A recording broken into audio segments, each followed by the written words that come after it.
I'm Lenrod Nzulu Baraka, correspondent for Crazy Ass News Network, the only network dedicated to exposing bullshit in high and low places. On my radar this week is the subject of monotheism. Why are monotheistic religions so intolerant, so bloody, so at war with women, with reason, with the Enlightenment, and with freedom? Is monotheistic madness the wave of the future? These are some of the issues I will be exploring on this edition of Crazy Ass News Network. So don't go away, I'll be right back.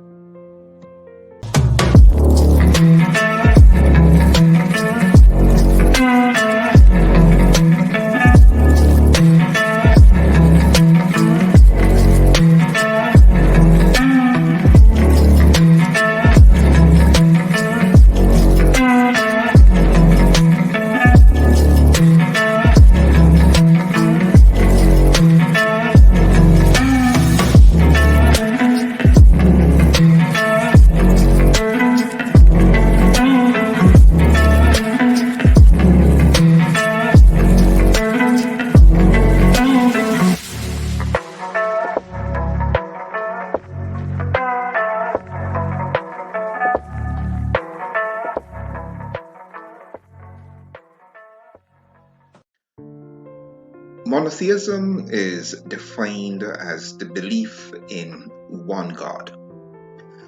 This definition reminds me of a line from Mel Brooks's History of the World Part 1 movie, in which Mel Brooks, during his comedy routine at Caesar's Palace before Caesar in Rome, poked fun at Christians in the first century by saying Christians were so poor that they only had one God. Polytheism, in contrast with monotheism, is the belief in many gods.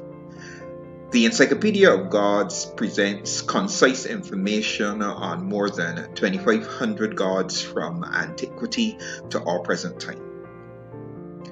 All ancient civilizations had their pantheon of gods and goddesses that shared in the worship of the citizens.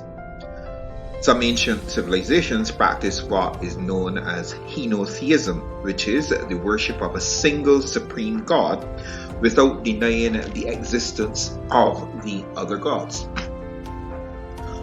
Under polytheism and henotheism, all the gods got their cut of the worship, adoration, and sacrifice of the people. Just why the gods needed sacrifices, no one could satisfactorily explain. Just think about it. The gods were in Valhalla, Olympus, heaven, paradise, living their best life, walking on streets of gold. Why on earth would they need silver, gold, livestock, or blood from us human beings living on earth? But those were the rules, according to the priests of the gods. And if you wanted to play, you had to pay. If you listen to the modern day priests of the gods, you will hear them saying the very same thing. That is why I keep saying same shit, different assholes.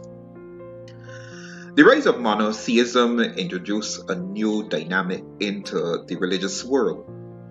The belief in one God meant that all the other gods had to go like there was a God clearance sale. Once monotheism became established, the old gods were bundled into a ship and sunk with that ship in the deepest part of the ocean.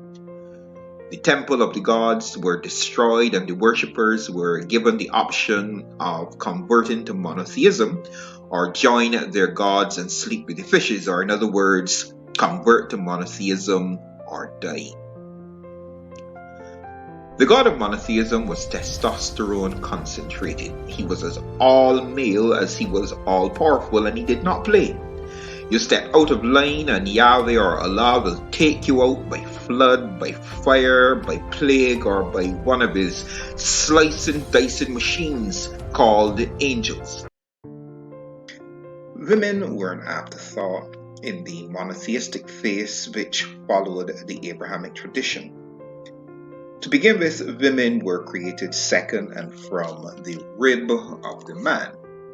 So, as inexplicable as it sounds, therefore, Adam was really the mother of Eve. Even worse than her secondary appearance, Eve was portrayed as the weak link, or the one who the talking snake was able to deceive. After having been deceived by the talking snake, Eve no doubt told Adam that if he wanted to continue tasting her wet, moist, delicious fruit, then he'd better eat the bloody apple she had holding in her hand. Now, really and truly, can you blame the guy? Under those conditions, I would have eaten the damn apple as well. Monotheism has laid down a strict code of conduct governing sex. Since Yahweh wanted many worshippers, his first commandment to Adam and Eve was to have plenty sex so they could be fruitful and multiply. Sex was therefore yoked to procreation. Anything that would prevent procreation during sex was therefore forbidden on pains of death. Now, if you think Yahweh was kidding about sex for procreation, read the story of Onan in Genesis chapter 38.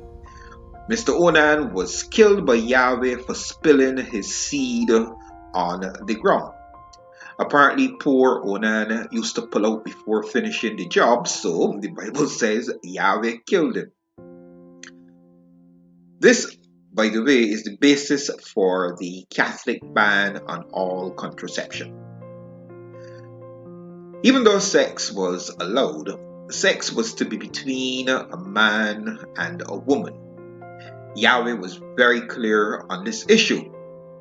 He said if two men are caught having sex with each other, kill them. Anyone caught having sex with an animal, them and the animal should also be killed. If you had sex before you were married, it was death.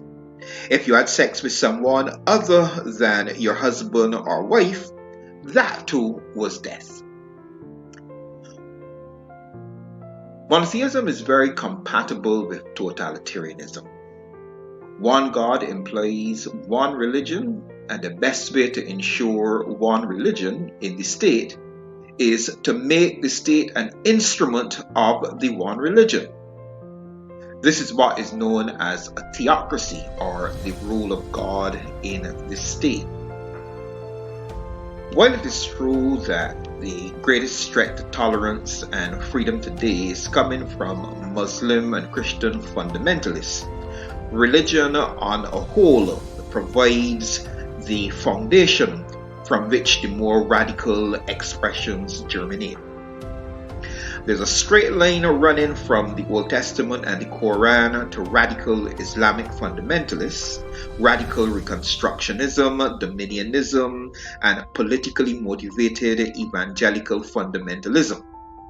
As a matter of fact, the literalists in religion will tell you that they are the only true exponents of the faith and that all moderates are apostates. Sinclair Lewis warned ahead of time that when fascism eventually came to America, it would be wrapped in the flag and carrying a Bible, which is exactly what the world witnessed on January 6, 2021 in the US. In conclusion, therefore, we can say that the belief in one God as manifested in the Abrahamic faiths have contributed to religious intolerance, misogyny, homophobia, and the rise of totalitarianism, Christo-facism, and a culture war that is threatening to tear entire nations apart. This is Lenrod in Zulu Barak, correspondent for Crazy Ass News Network, where our motto is every day it's the same old shit, just different assholes.